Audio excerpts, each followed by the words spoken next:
되신 하나님의 말씀은 창세기 11장 27절에서 12장 3절입니다.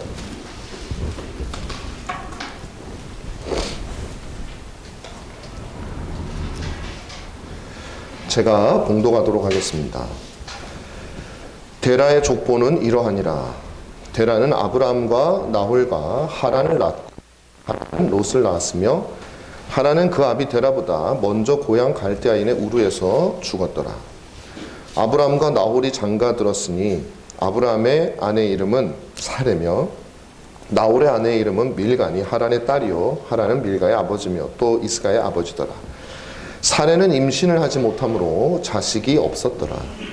데라가 그 아들 아브라함과 하란의 아들인 그의 손자 롯과 그의 며느리 아브라함의 아내 사레를 데리고 갈대아인의 우르를 떠나 가나안 땅으로 가고자 했더니 하란에 이르러 거기 거류하였으며 데라는 나이가 205세가 되어 하란에서 죽었더라. 아멘.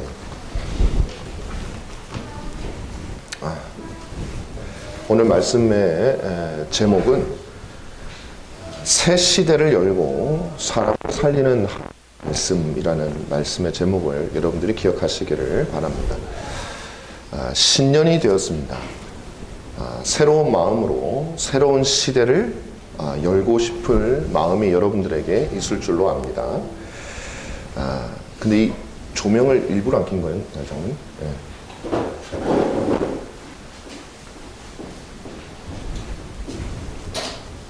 네, 좀 어두운 것 같았는데. 그 새로운 이제 시기가 됐죠. 우리가 새로 신년이 들고 그러다 보니까 새로운 결심을 많이 하셨을 거예요. 저도 이제 새로운 결심을 했습니다. 우리 가정에 큰 변화가 있기를 기대하면서 1월 1일부터 우리 가정도 새로운 발길을 좀 디딘 게 있습니다. 마찬가지로 그 마음은 뭐냐면 이제 우리가 지금까지 부족했던 부분을 떨쳐내고 새로운 시대를 열고 싶은 그런 마음이죠. 지금 이제 코로나로 인해서 온 나라가 세계가 힘들죠. 그럼 우리 마음속에 어떤 마음이 있냐면 새로운 시대에 대한 기대가 있습니다. 코로나 이후 시대죠. 이제 백신이 나오고 하면서 그 기대가 점점 커지고 있습니다. 교회도 사람들이 말을 해요. 새로운 시대를 준비해야 된다고 말을 합니다. 새로운 목회 패러다임이 필요하다. 뭐 이런 얘기들을 많이 합니다. 포스트 코로나에 대한 얘기들이 엄청 많아요. 책도 많이 나와요. 포스트 코로나 시대에 신자가 어떻게 살아야 되고 목회자는 어떻게 목회를 해야 되는가, 그런 내용들이 굉장히 많아요. 저는 많은 부분에 동의를 하고 우리가 새로운 시대를 준비해야 된다고 생각을 합니다. 자, 근데 문제는 뭐냐면 이 새로운 시대를 어떻게 준비하느냐 하는 거예요. 여러분들 개인의 새로운 시대를 여러분들이 맞이하셔야 돼요. 그죠? 어떻게 준비하고 어떻게 맞이할 것이냐, 그 방법이 중요한 겁니다. 오늘 본문 말씀을 통해서 그것을 여러분들하고 좀 살펴보면 좋겠어요. 창세기 3장에서 11장, 다시 말하면 우리가 지난주에 읽었던 11장 이전까지의 세계와 오늘 본문에서 보는 12장 3절까지 읽었는데 이 세계는요 전혀 다른 세계가 펼쳐집니다. 여러분들 보시기에 그 다름을 느꼈는지는 잘 모르겠어요. 그런데 전혀 달라요. 근데 또 한편으로는 똑같아요. 뭐가 바뀌었습니까? 사람이 바뀌지 않았어요. 11장이 그 사람들이, 그 자손들이 그대로 있는 거죠. 항상 세계는 동일합니다. 인간이 동일하기 때문이에요. 아브라함 이전이나 이후나 사람들은 여전히 패역한 존재입니다. 갑자기 착한 사람이 되는 게 아니에요. 3장에서 11장까지의 사람들도 패역했죠. 그러나 그 이후에도 이스라엘 백성들의 역사를 보세요.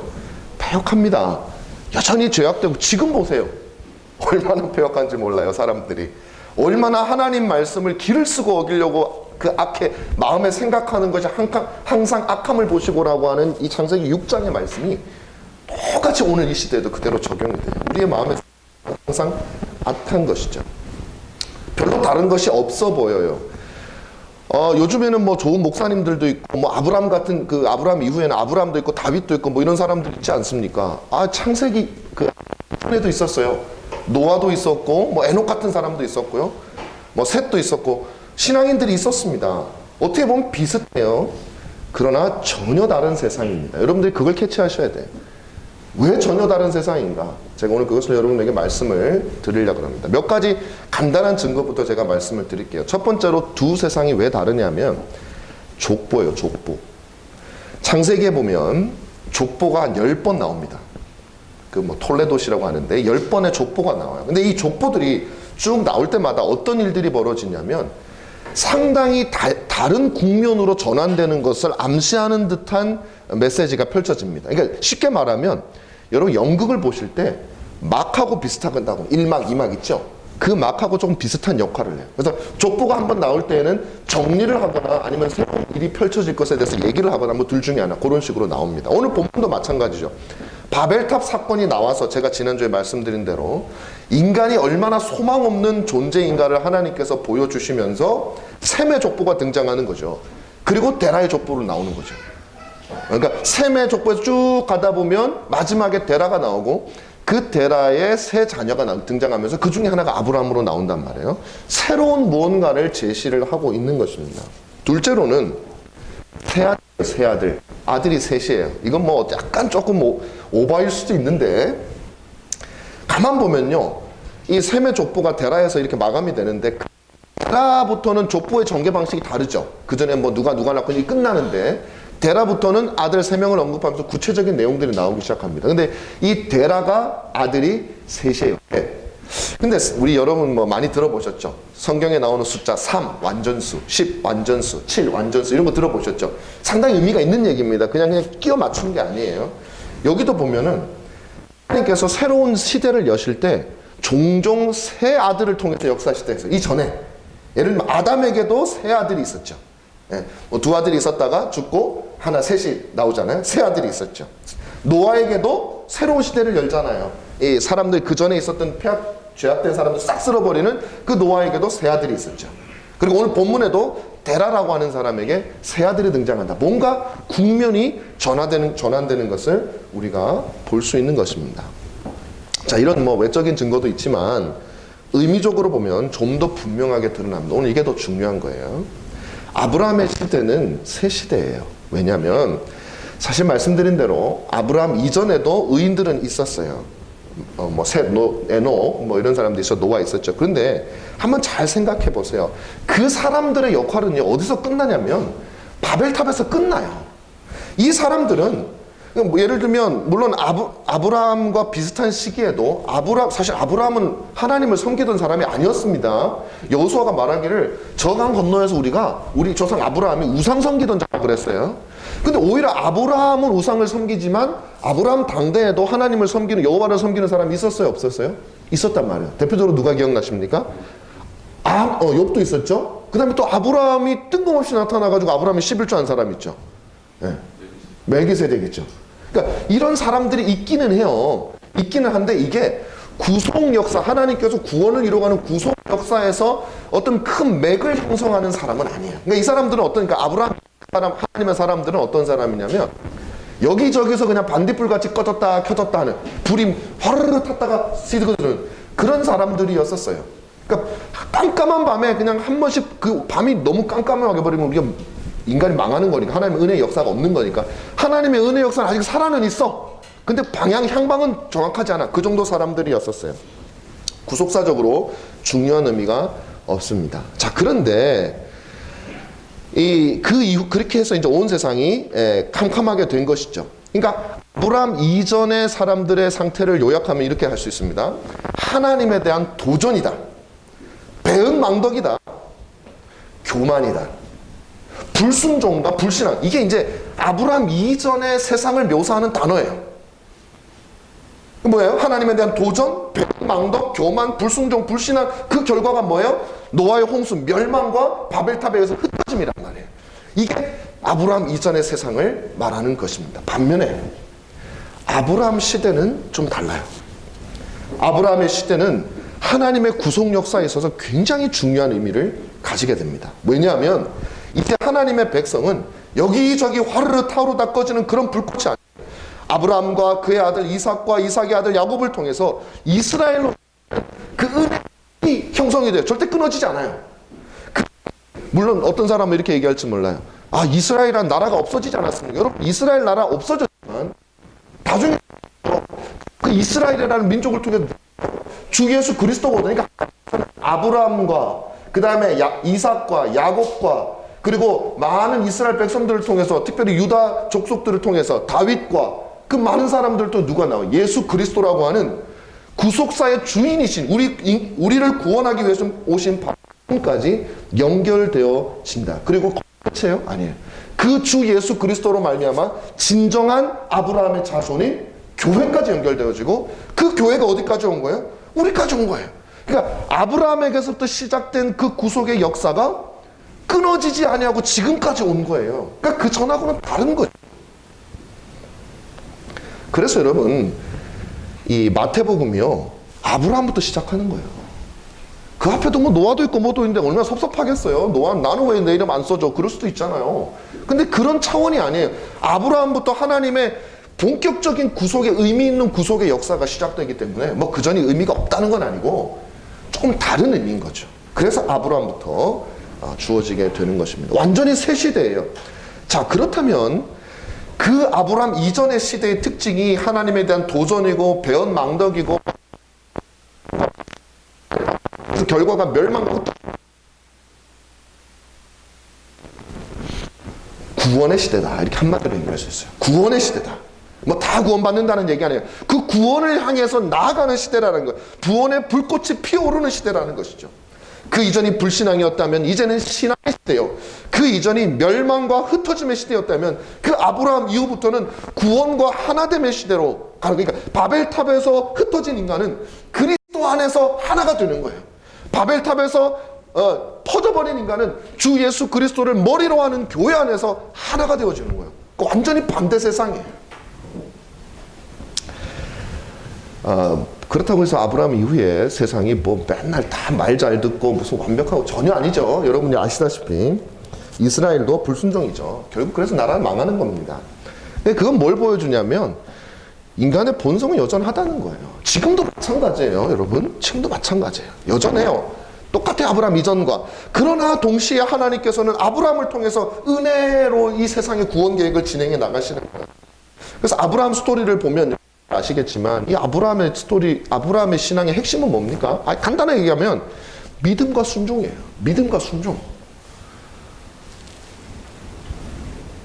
그는 연약한 사람이지만 그래서 그를 선택하시고 그에게 믿음을 주시고 그의 믿음을 성장시키셔서 아들을 죽게 하는 데까지 믿고 순종하게 만드는 거예요. 우리에게 보여주시는 거예요. 너희들이 아브라함의 자손이지. 이스라엘 백성들도 마찬가지예요. 너희들이 아브라함의 자손이지. 네 조상 아브라함이 어떻게 살았나 봐. 어떤 것이 새 시대의 특징인지 봐. 믿고 순종하는 거야 라는 거예요. 우리에게도 똑같이 얘기하는 거예요. 교회 다니는 거 아닌가요? 할례 받는 거 아닌가? 할례 받으면 되잖아요. 제사 많이 드리면 되는 거 아닌가요?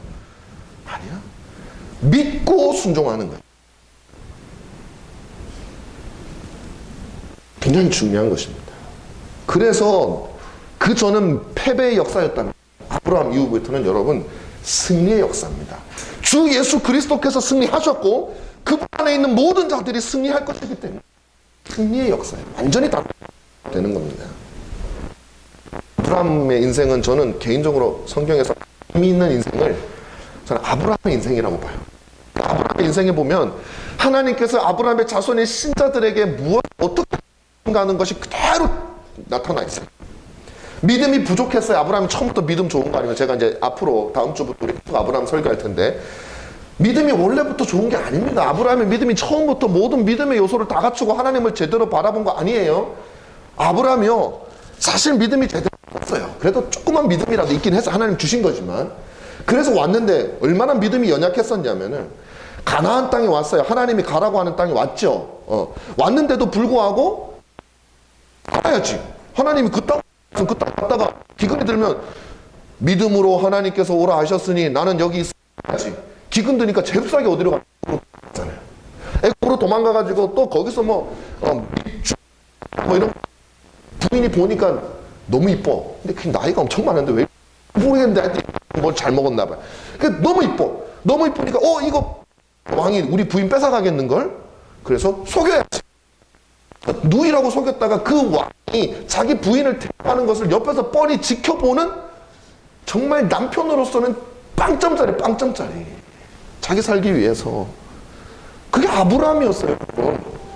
그런데 그 아브라함이 어떻게 바뀝니까? 믿음으로 하나님께 점점 성장이 되어져서 믿음으로 자신의 아들을 하나님께로 드리는 그 엄청난 이삭을 죽이는 그 순종까지 나아가는 거예요. 그게 우리 신자들을 세워가시는 하나님의 과정이에요. 하나님께서 하시는 것이죠. 이로 인해서 딱 아브라함이 믿음으로 자기의 아들까지 바친, 하나님께서 그리스도를 바치는 것을 상징하는 그 일을 믿음으로 하나님께 순종하고 나니까, 믿고 순종하니까 아브라함 인생이 끝납니다. 그 다음부터는 얘기가 없어요. 그 다음부터는 불의 스트럭을 하고 그런 게 없어요. 아브라함의 인생은 그렇게 종료가 되어지는 거, 승리의 역사로 남겨지는 거죠. 바로 이것이 교회의 역사고, 아브라함 시대는 승리의 역사예요. 우리는 승리의 역사를 가지고 가고 있는 사람들일지 몰라도 지금은 승리의 역사를 가고 있습니다.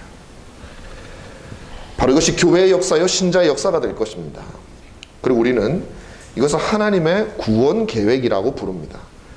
이 아브라함이 얼마나 중요하냐면, 여러분 히브리서 11장을 보시면 뭐 유명한 위인들 다 아브라함이 제일 많아요. 아브라함이 제일 분량이 많습니다. 자세하게 설명합니다. 사라까지 등장해요. 자, 그러므로 이 믿음의 이 세 시대, 아브라함이 여는 세 시대, 그리고 그 아브라함에 딸려가지고 세 민족들은 특징이 뭐냐면 믿음과 순종이에요. 믿음과 순종. 믿음과 순종. 이것이 구약과 신약이 달라요. 어떤 사람들은 구약은 그냥 믿음은 둘째치고 그냥 율법을 순종하면 된다고. 여러분 안 믿고 순종합니까? 심지어 저는 어떻게 하냐면 행위였냐, 아담이 처음 선악과 나무를 먹지 말라고 하는 하나님의 그 나무를 먹는 것도요. 우리는 물론 그 행위가 힘이 되었다고 하죠. 먼저 마음에 불신앙이 일어났기 때문에, 하나님의 권위와 하나님의 말씀에 대한 불신앙이 일어났기 때문에 먹는 거예요. 그래서 믿지 않고 순종하는 건 불가능해요. 같이 가는 거예요. 결국 믿음, 불신앙으로 타락한 거예요. 불신앙으로 타락. 그걸 신앙으로 회복하는 거예요. 비록 이스라엘 백성들은 믿음과 순종에 실패했죠. 그러나 믿음과 순종 역사는 그렇게 끝난 게 아니에요. 왜냐하면 진짜 아브라함의 자손들은 그리스도를 통해서 우리에게까지 연결되기 때문에. 그래서 그 아브라함의 자손인 주 예수 그리스도께서 오셔가지고 뭐 하셨어요? 아버지를 믿고 순종하셨잖아요. 그래서 그 모든 실패를 끊어낸 거예요.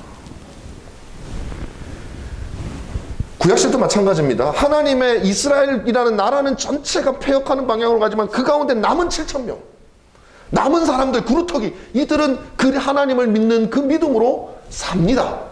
나라는 없어졌어도 영생을 누리는 거예요. 영적 이스라엘은 나라만 남아있었어요. 심지어는 이방 나라에도 있었어요. 영적 이스라엘. 어떤 사람이요? 하나님을 믿고 순종하는 사람, 나 같은 사람. 희한한 게요, 놀라운 게, 여러분 족보에 보면 부인 얘기를 잘 안 해요. 거의 없어요. 마태복음 같은 데 보면 없어요. 부인 얘기 거의 없어요. 근데 꼭 몇 개 있어요. 몇 개. 누군지 알죠? 뭐 이방 여자들 이름만 그렇게 써놨어요. 희한하게. 왜 그래요? 민족이 중요한 게 아니라 믿고 순종하는 사람이 중요해. 하나님을 믿느냐 안 믿느냐, 이게 중요한 거예요. 순종하느냐. 그래서 이 신약이 이르러 그리스도의 몸인 교회는 바로 이 믿음과 순종, 우리는 새 시대의 새 민족들은 이 특징을 거예요. 여러분, 근데 굉장히 중요한 게 있어요. 순종은 뭐냐면 항상 믿음의 결과요, 구원의 결과라는 사실을 여러분 아셔야 돼요. 자, 여기가 오늘 첫 번째 핵심 포인트예요.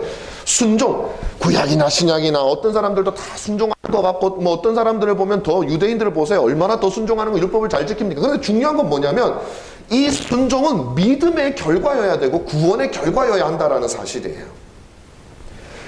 이스라엘은 실패한, 구약의 이스라엘은. 그들이 근데 불순종했던 이유는 뭐냐면 이 관계를 오해했기 때문이에요. 그들이 하나님에 대해서, 하나님의 속성에 대해서, 하나님의 어미로우심에 대해서, 하나님이 얼마나 영광스러우신지에 대해서 오해를 한 거예요. 왜? 내가 무언가를 지켜서 저분을 만족시킬 수 있는 신으로 하나님을 축소시켜버린 거예요, 그 사람들. 그러니까 나중에는 어떻게 되냐면, 내가 꽤 잘하네, 내가 잘 지키네, 내가 막 노력했더니 뭐 제사도 잘 드리고 잘 드네. 그 다음부터 뭐가 보이기 시작하면 하나님 만만해 보이는 거예요. 내가 하는데 저건 뭐 별거 아니네. 그런데 여러분, 하나님이 이미 나에게 가망이 없고 소망이 없는 이 처참한 죄인, 무능한 죄인에게 하나님이 이미 나에게 구원을 베풀어 주셔서 그것에 감사해서 하나님의 뜻을 따르는 사람들이 교만할 수 있습니까? 안 되는 거예요. 예배하는 거예요, 그 사람들은. 어떻게 보면요, 내가 해서 뭘 한다. 이 바리새인들 보세요. 자기들이 율법을 만들어 하나님이 주신 율법인데 그것 중에 좀 제면으로 빼고 해석해가지고 말씀하지도 않은 것들을 막 율법을 만들어서 열심히 지키면 순종하고 겸손할 것 같죠, 하나님 앞에. 아니라니까요. 왜 바리새인들이 그리스도에게 욕을 먹고 비난을 받았습니까? 그들이 교만한 거예요. 교만한 거예요. 자기의, 자기를 믿는 거예요. 순종할 수가 없는 겁니다. 그런 생각은. 그래서 여러분, 이 순서를 거꾸로 하면 안 돼요. 옛 시대와 새 시대를 나누는 기준이 뭐냐면 바로 우리의 구원이 하나님의 은혜에 달려있고 믿음에 달려있다라는 사실을 아는 거예요. 우리의 순종은 그 믿음에서 나오는 결과의 열매라는 사실을 아는 거예요. 우리가 열심히 해서 우리가 조금 잘나서 내가 무슨 능력이 있어서 하나님을 만족시키는 방식이 아니라는 것을 인식하면 새시대 새민족이요. 그것을 인식 못하고 살면 여전히 아브라함 이전의 시대를 살고 있는 그 바벨탑으로 상징되는, 노아의 홍수로 상징되는 멸망과 불신앙과 절망의 그 세대를 우리는 살아가고 있는 거예요. 지금도 마찬가지죠. 교회를 다닌다고 서기 2000년이니까 예수님은 2000년 전에 오셨으니까 지금 2021년이니까 우리는 새민족 새시대 아닙니까? 아니에요. 그거 아무 상관이 없어요. 믿음과 순종과 이 관계를 어떻게 이해하고 있느냐에 따라서 새민족과 옛민족이 나누어지는 거예요. 내가 교회를 열심히 다니고 있고 내가 직분을, 제가 뭐 이런 얘기 여러분 저한테 많이 들으셨겠지만은 제가 또 합니다. 왜? 나도 모르게 그런 것들이 나의 방패가 되고 나의 안심이 되기 때문에 그래. 그렇지 않아요. 그런 것들로 나누어지는 게 아니라 내가 복음 진리를 얼마나 분명하게 이해하고 있느냐에 따라서 옛민족과 새민족으로 나누어지게 됩니다. 그래서 자칫 잘못하면 아까 말씀드린 대로 이걸 오해하면요, 누구보다도 열심히 해요. 누구보다도 열심히 하는데 그 마음속에는 하나님을 무시하는 마음이 있는, 순종 안 하는, 진정한 의미의 순종이 안 되는 거예요. 자기 의를 위해서 하는 것은.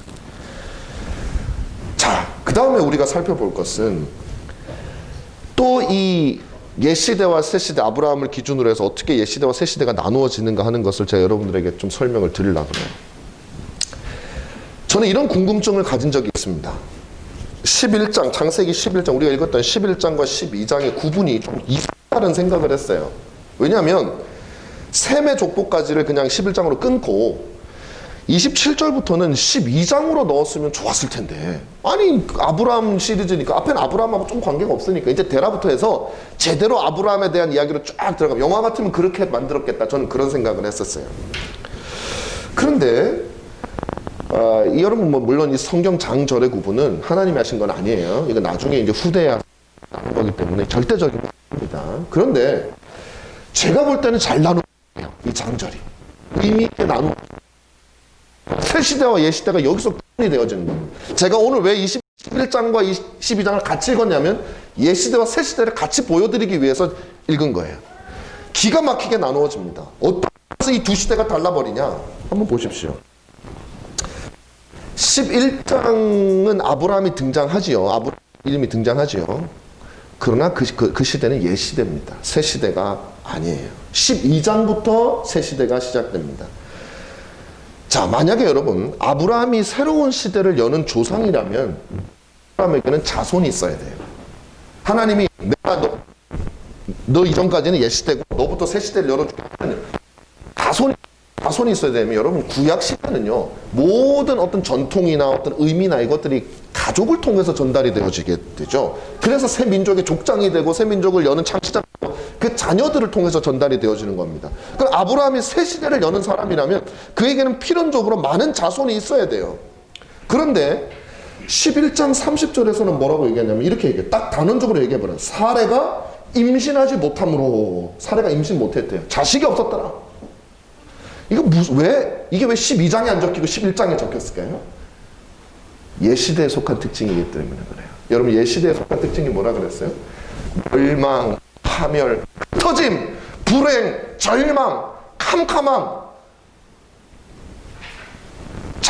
결혼해서 자녀를 너무나 가지고 싶은 그 부부에게 가장 절망스러운 것은 자녀가 없다라는 것은 시대보다도 옛날은 더 했죠.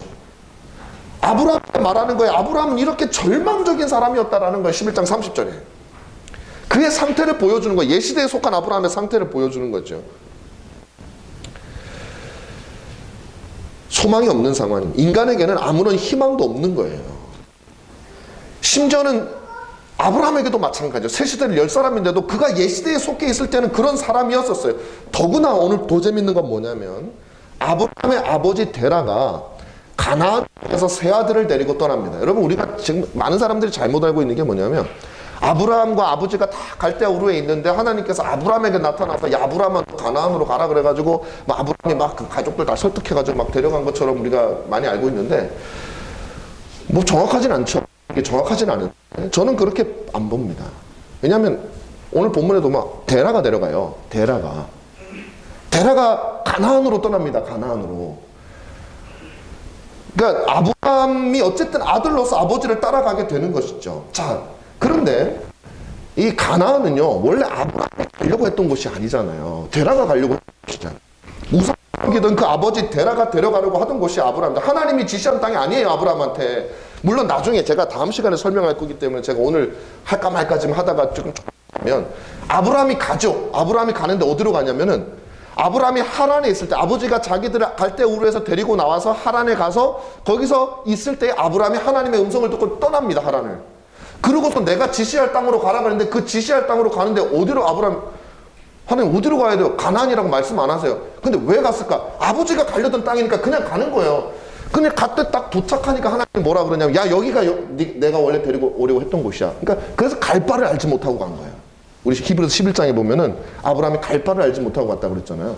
근데 여기 11장에 보면 데라가 가나안 데리고 갔는데 어떻게 갈 바를 알지 못하고 갔어요? 진짜 모르고 간 거예요. 아버지가 가려던 곳이기 때문에 자기도 그냥 간 거예요. 자, 근데 제가 말씀드리려는 그게 아니에요. 그러다가 중간에 하란이라는 곳에 머물다가 데라가 죽음을 맞이하죠. 아버지가.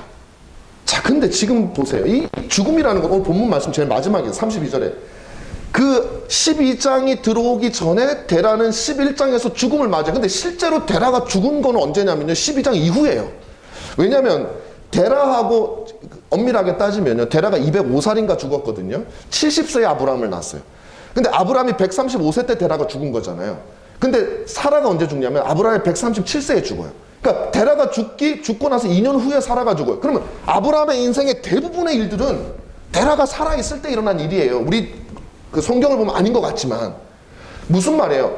데라는 나중에 죽었음에도 불구하고 11장에서 데라가 죽었더라도 끝나는 것은 뭐냐면 자식이 없어. 아버지가 죽어. 사람이 죽어. 뭘 상징하는 거예요? 절망이에요. 절망. 소망이 없는 거예요. 11장은 옛 시대를 설명하는 거라니까요. 소망이 없는 사람이었어요. 아브라함은 자식도 없고 아버지도 죽고 그 아버지 아들인 그도 죽는 거예요. 그런 소망 없는 아브라함을 11장에서 그린 것입니다. 뒤죽박죽인 인생이에요.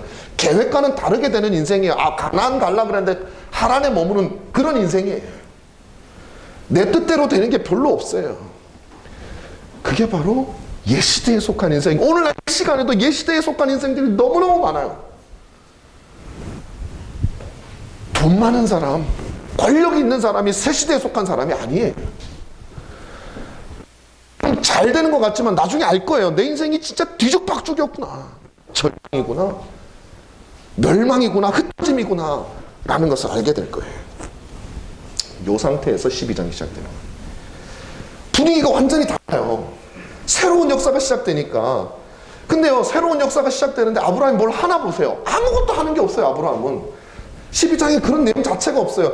누가 하세요? 하나님이 하세요. 하나님이 이 절망적인 상황에서 하나님이 어떻게 새 시대를 여시는지 보세요. 12장 1절에 여호와께서 아브라함에게 이르시되로 시작하는 거예요. 그렇게 새 시대는 시작이 되는 거예요. 언약의 하나님이 나타나신 거예요. 그 전까지 성경에 분명하게 기록은 안 되어 있지만 한 번도 나타나시지 않으셨던 하나님이 절망 가운데 있는 옛 시대에 속한 그 흩어지고 심판받고 멸망당할 그 아브라함에게 하나님께서 나타나셔서 언약을 신실하게 지키시고 약속하시는 분께서 나타나신 거예요. 그분이 바로 불임의 상태에 있는, 죽음을 맞닥뜨리고 있는, 아버지의 죽음은 바로 거기에 있는 아브라함에게 나타나신 것이죠. 무엇으로 나타나셨습니까? 이르시되로 나타나셨습니다. 이르시되. 이게 중요해요. 말씀으로 나타나셨단 말이에요, 하나님이. 여러분, 하나님, 이게 오늘 핵심이에요. 하나님의 말씀은 보통 말씀이 아니에요. 그분의 말씀은 모든 존재하는 것을 창조하신 말씀이에요. 빛이 있어라 하니까 있게 한 그 말씀이에요. 온 세상을 다스리시는, 입에 나오는 그 말씀으로 생명을 불어넣으시는 바로 그 말씀, 그 말씀하시는 하나님의 그 말씀이 아브라함에게 임한 거예요. 어떤 아브라함? 죽은 아브라함에게, 절망 가운데 있는 아브라함에게, 소망이 없는 아브라함에게 소망으로 나타나신 거죠. 창조로 나타나시는 거죠. 이 하나님의 말씀의 창조 능력은 좁게는 그의 아들 이삭을 창조하는 능력이요, 자식이 없는 이삭을 창조하는 능력이요, 넓게는 하나님의 새로운 백성을 창조하는 사역이요, 더 넓게는 온 우주적인 새로운 시대를 창조하는 능력이었다 이 말이에요. 인간에게는요, 미래를 만들 능력이 없습니다. 인간은 아무것도 창조할 수 있는 능력이 없어요. 하지만 미래를 창조하시는 하나님의 말씀이 아브라함에게 임한 거예요. 그래서 그의 미래가 열리는 겁니다. 진정한 의미의 미래가 열리는 거예요. 절망이 소망으로 바뀌는 순간이에요. 하나님께서 뭐라고 말씀하십니까? 약속을 말씀하시죠. 여러분, 그래서 신약, 구약, 우리가 그 약속을 믿는 거예요. 성경을 믿는다, 두루뭉실하게 얘기하지 마세요. 너 뭐 믿냐? 그러면 하나님이 나에게 주신 약속을 믿는다는 거예요. 여러분, 성경 공부를 하면 그 약속을 찾아야 되는 거예요. 하나님 나는 뭐라고 약속하셨나? 그거 말고 우리는 무슨 희망이 있습니까? 모세가 신의 산이 어디에 위치해 있고 그거 알면 뭐 하겠어요? 약속을 더 잘 알기 위해서 필요하면 아십시오. 그러나 그것만 안다고 자랑할 필요 없어요. 약속도 모르면서 그거 알면 뭐 하겠어요? 샘족 족보 다 외우면 뭐 하겠습니까? 11장에 나오는 거. 아브라함만 알면 됐지. 그런 거예요.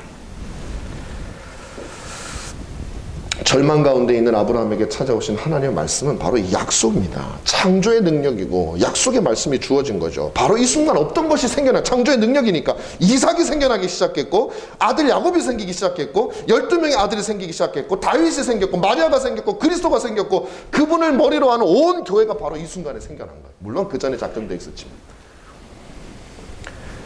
아브라함은 절망적인 사람, 우리 은가람 교회도 그때 이때 생긴 거예요. 이때 생겼다고 말하면 또 오해가 될 수도 있겠는데, 그렇게 부자의 말해. 창세전에 하나님께서 예정하셨죠. 그러나 어떤 면에서는 아브라함에게 그 창조의 능력을 주실 때, 그 아브라함의 자손, 그 믿음을 받은 영적인 자손이 우리 교회들도 그 창조의 능력과 더불어 생긴 거죠. 아브라함은 절망적인 사람이었어요. 믿음의 사람이 본래 아닙니다. 절망에 회복이 없던 사람이었었어요. 새 시대를 열 사람이 된 것은 하나님의 은혜, 하나님의 말씀 때문에 이루어진 것입니다. 여러분, 오늘 여러분 절망 가운데 있지 않습니까? 한숨 가운데 있지 않습니까? 저도 한숨이 나요. 왜 우리 은가람 교회가 좀 해보려고 하는데 이 바이러스는 퍼지는 거예요? 좀 사람들이 와야 되는데 오던 사람도 못 오게 하는 이거 언제 끝나냐? 해피름은 이때. 나쁘게 생각하려면요, 다 절망적인 거예요. 이 시대, 바이러스 시대에 절망적이지 않은 사람이 어디 있습니까? 다 희망을 잃고 막 앞으로 나 어떡하지? 전부 그런 생각들이에요. 지금 뉴스 보세요. 다 문 닫는다 그러고 폐업한다 그러고 전부 다 데모하고 나 좀 살려달라고 데모하고 희망을 찾는 거예요. 절망해서 희망을 찾고 싶은 거예요. 근데 그들의 방법으로 진정한 희망을 얻지 못해요. 절망에서 희망은 하나님의 말씀에서 오는 겁니다. 불임 상태인 사라와 아브라함, 그들에게 주어진 희망은 하나님의 말씀에서 이삭이 생겨난 거예요. 우리가 왜 한숨 짓습니까? 하나님의 말씀에 기갈이 들어서 그래요. 저와 여러분에게. 우리가 왜 절망합니까? 왜 우리가 새 시대에 속한 하나님의 백성이면서 왜 옛 시대에 속한 사람처럼 그 시대에 속한 언어에 속해 있습니까? 절망, 한숨, 파멸, 깜깜함. 왜 우리가 그렇게 하고 있습니까? 그 생명을 창조하시는 새 시대를 여는 말씀이 여러분의 심령 속에 안 들어오니까 그런 거예요. 없으니까 그런 거예요. 왜 하나님의 말씀이 없습니까? 하나님이 말씀을 안 하시나요? 하나님은 지금도 말씀하세요. 그럼 왜 우리가 말씀에 기갈이 듭니까? 안 들으려고 하니까. 내 마음이 거듭나지 않았으니까. 내가 하나님의 말씀을 무시하고 있으니까. 그러니까 안 들어오죠. 하나님 말씀 무시하는데. 하나님의 말씀이 나에게 복이 된다는 것을 인정 안 하는데? 들으려고 안 하는데? 어떻게 들어와요? 물론 하나님이 들어오시고자 하면 할 수 있어요. 그러나 그 책임은 우리에게 물으셔요. 안 들어오셨을 거예요. 우리의 마음을 열어야 돼. 하나님 앞에 말씀에 귀를 기울여야 돼. 나에게 진짜 문제가 무엇인가? 하나님의 말씀이 없기 때문이에요. 내 심령의 속삭이는 전능하신 하나님의 사랑한다 내 아들아, 이 말씀이 안 들어와서 그래요. 하나님의 약속이 안 보여서 그래요. 여러분의 심령이 죽어서 그래요.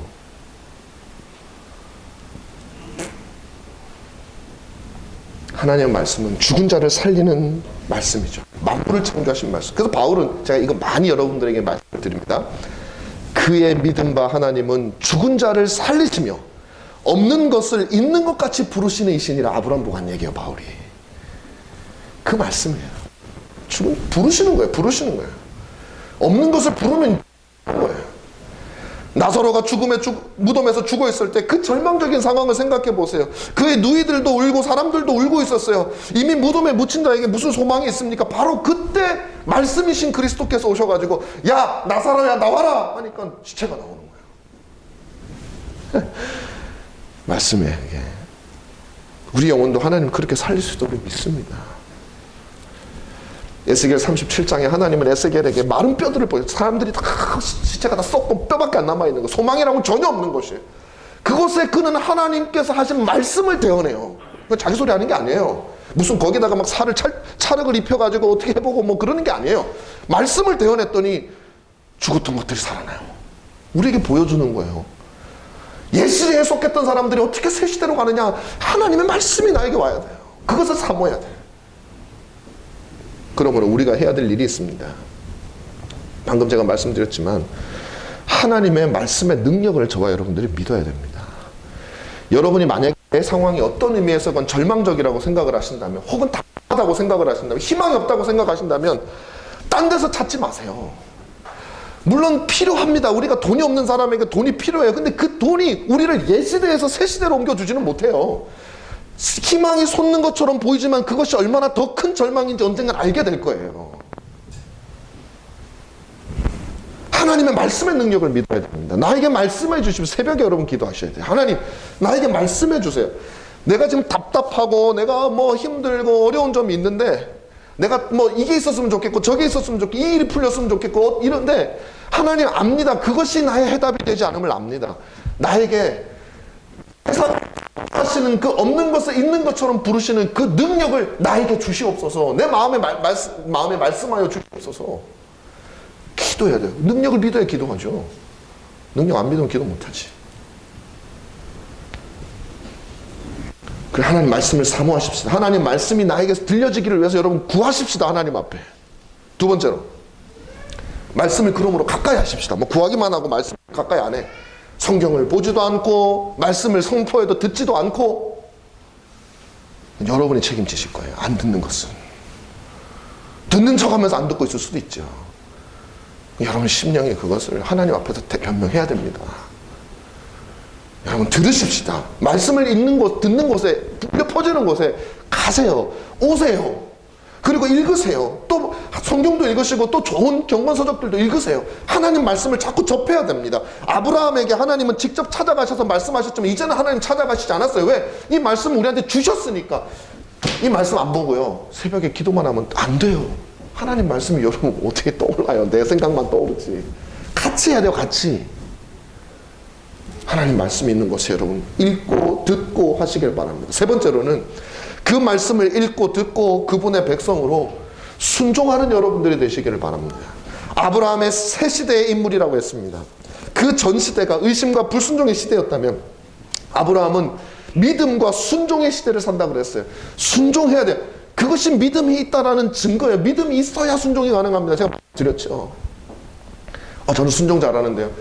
순종은 잘하는 것 같아도 그 순종이 어떤 제가 말씀드렸죠. 어떤 동기에서 하나님이 나에게 은혜를 이미 베푸신 것에 대한 감사로 순종하느냐, 아니면 내가 하나님의 기준에 내 스스로 맞추기 위해서 순종하느냐, 처음에는 맞추기 위해서 내가 뭔가를 하나님 앞에 드릴 거야 라고 하는 사람들이 더 순종 잘하고 더 믿음이 있어 보여요. 하나님을 더 존중하는 것처럼 보여요. 그러나 이 사람들은 반드시 어느 정도 기준에 도달하고 나면 하나님을 멸시하게 됩니다. 이스라엘 백성이 그랬던 것처럼.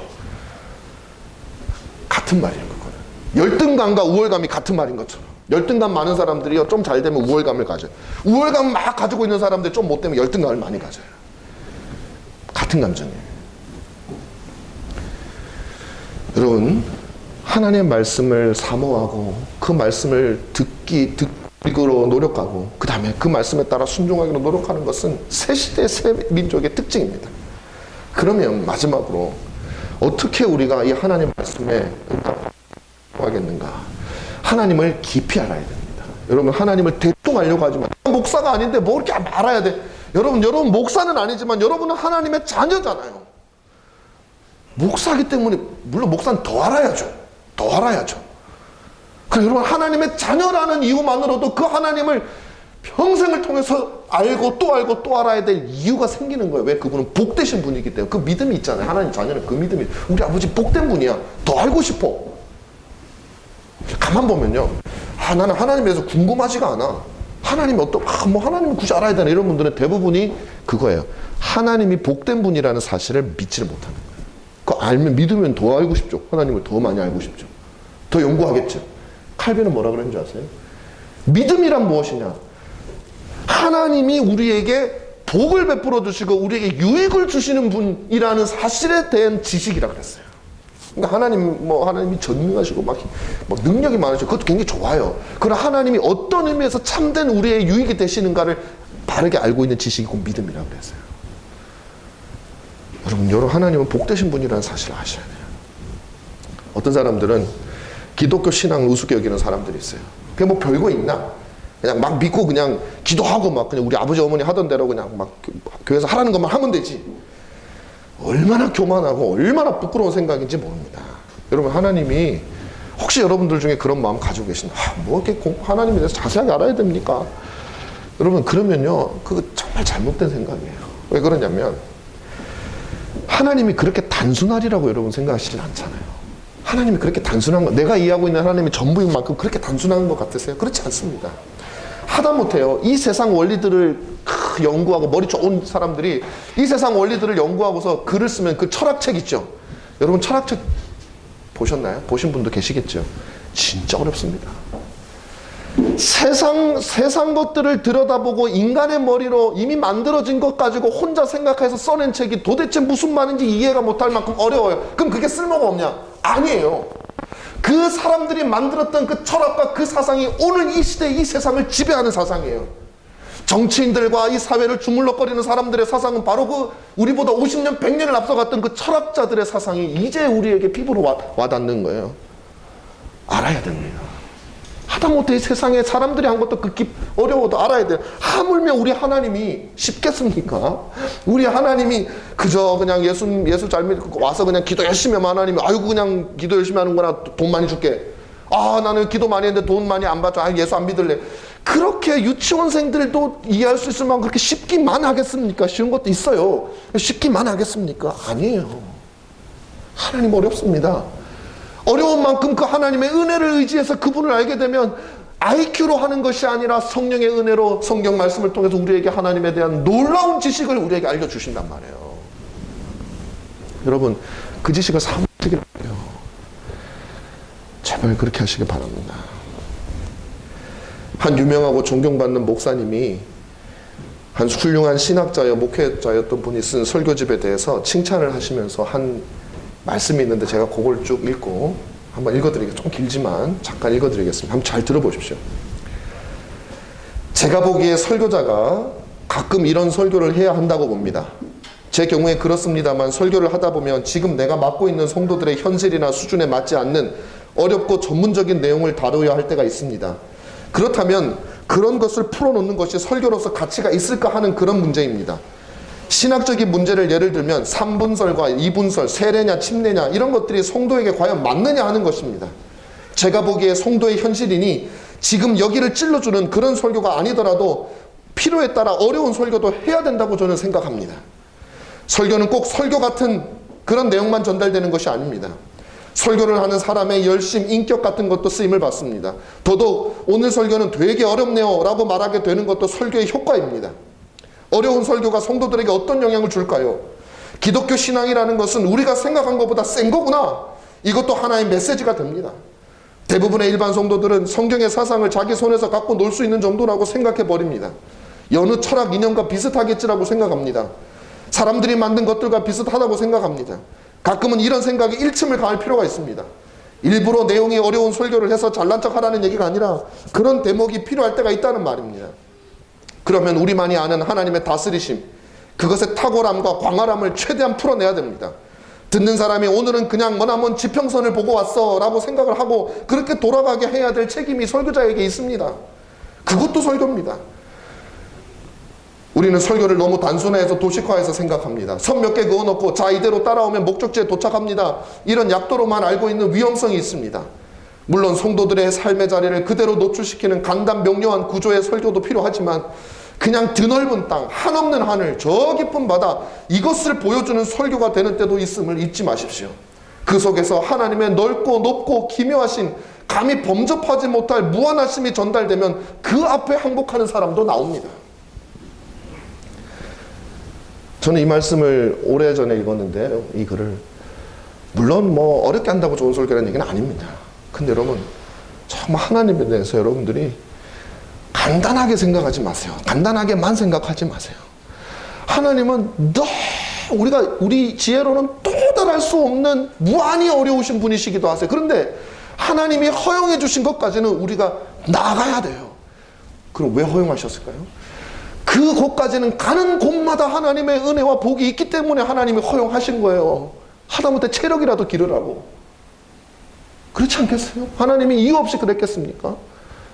저는 여러분들이 올 한 해 우리가 믿음과 순종의 한 해를 되지만 정말 하나님에 대해서 잘 알아야 바른 믿음과 바른 순종이 나오기 때문에 여러분에게 드리는 말씀입니다. 말씀을 맺겠습니다. 이제 우리는 새로운 시대 앞에 있어요. 여러분 어쩌면 절망적인 시대를 살고 있을 수 있습니다. 그럼 우리는 뭘 해야 되겠습니까? 어떤 사람들은 포스트 코로나 시대를 위해서 이걸 준비하고 저걸 준비하라고 얘기합니다. 아까 제가 말씀드렸죠. 이 시대를 벗어나는 길은 백신이라고 얘기를 합니다. 그러나 그렇지 않습니다. 그런 것들이 우리를 새 시대로 인도해 주는 게 아닙니다. 모든 것이 그대로입니다. 하나님도 그대로고 사람도 그대로고 복음도 그대로기 때문에 포스트 코로나라고 해서 특별한 어떤 방법이 필요한 거 아닙니다. 목회에 있어서 똑같아요. 물론 조금 다른 건 있겠죠. 그러나 본질은 똑같습니다. 가장 성경적인 새 시대를 준비하는 방법은 하나님의 말씀을 기다리는 겁니다. 찾아 나서는 겁니다. 하나님께서 말씀하여 주시기를 우리가 온 교인이 간절하게 원하는 것이죠. 바벨탑 사건으로 여러분 마지막 말씀입니다. 절망적인 세상에 새 시대를 연 것은 인간의 철학이 아니에요. 기술도 아니에요. 어떤 것도 아니에요. 아브라함 새 시대를 열어준 것은 아버지의 유산도 자신의 여심도 아버지의 어떤 노하우도 아니에요. 그런 것들이 전혀 아니었어요. 하나님의 말씀이 그에게 임했을 때 아브라함은 새 시대를 살았고 하나님의 말씀이 임했을 때 바벨탑으로 끊어진 그 옛 시대는 가고 새 시대가 도래하게 되었던 것입니다. 여러분에게 마음으로 권면합니다. 여러분들이 진정으로 새 시대를 살기를 원하신다면 하나님의 말씀이 내 심령에 오기를 간절히 구하십시오. 기도하시고 때로는 금식도 하시고 때로는 부르짖기도 하시고 하나님의 말씀을 읽으시고 무슨 수를 써서라도 하나님 말씀이 내 속에 해달라고 하나님께 나아가시는 저와 여러분들에게 축원합니다.